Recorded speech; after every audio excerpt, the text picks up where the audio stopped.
cui costruire il futuro di questa città, ma non soltanto, e tenere sempre viva la lotta. Spazi Liberati è un insieme di 17 realtà già attive sul territorio, quindi realtà di base, comitati, associazioni,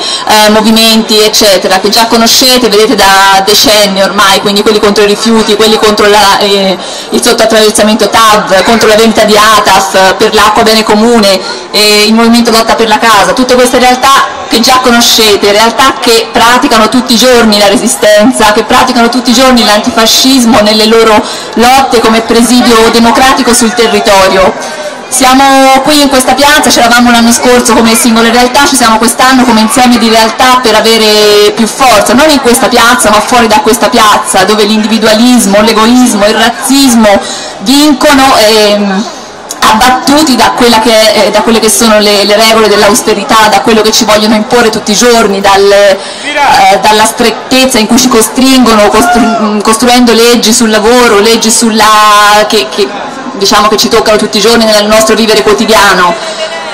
Siamo qui e saremo qui, ma saremo anche sul territorio, come ci sarete tutti voi, tutti i giorni, da oggi in avanti, c'eravate ieri, ci saremo dopodomani, perché vorrei soltanto ricordare il 25 aprile non è morto, come è stato detto oggi da qualcuno, è stato scritto, il 25 aprile è vivissimo, non è mai stato tanto bene, continuerà da adesso in poi e sarà forte di tutte le nostre lotte e di tutte le nostre pratiche antifasciste che tutti i giorni ci sono sul territorio. Non è soltanto un momento, un'apparizione, una vetrina come alcuni cercano di fare in altri contesti, è la pratica quotidiana, è quello che facciamo e quello che continueremo a fare.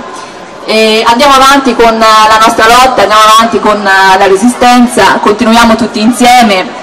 Andiamo a firmare per la legge di iniziativa popolare per i rifiuti zero, come mi hanno giustamente sottolineato e ricordato di fare, e continuiamo tutti insieme questa serata e la resistenza tutti i giorni. Grazie.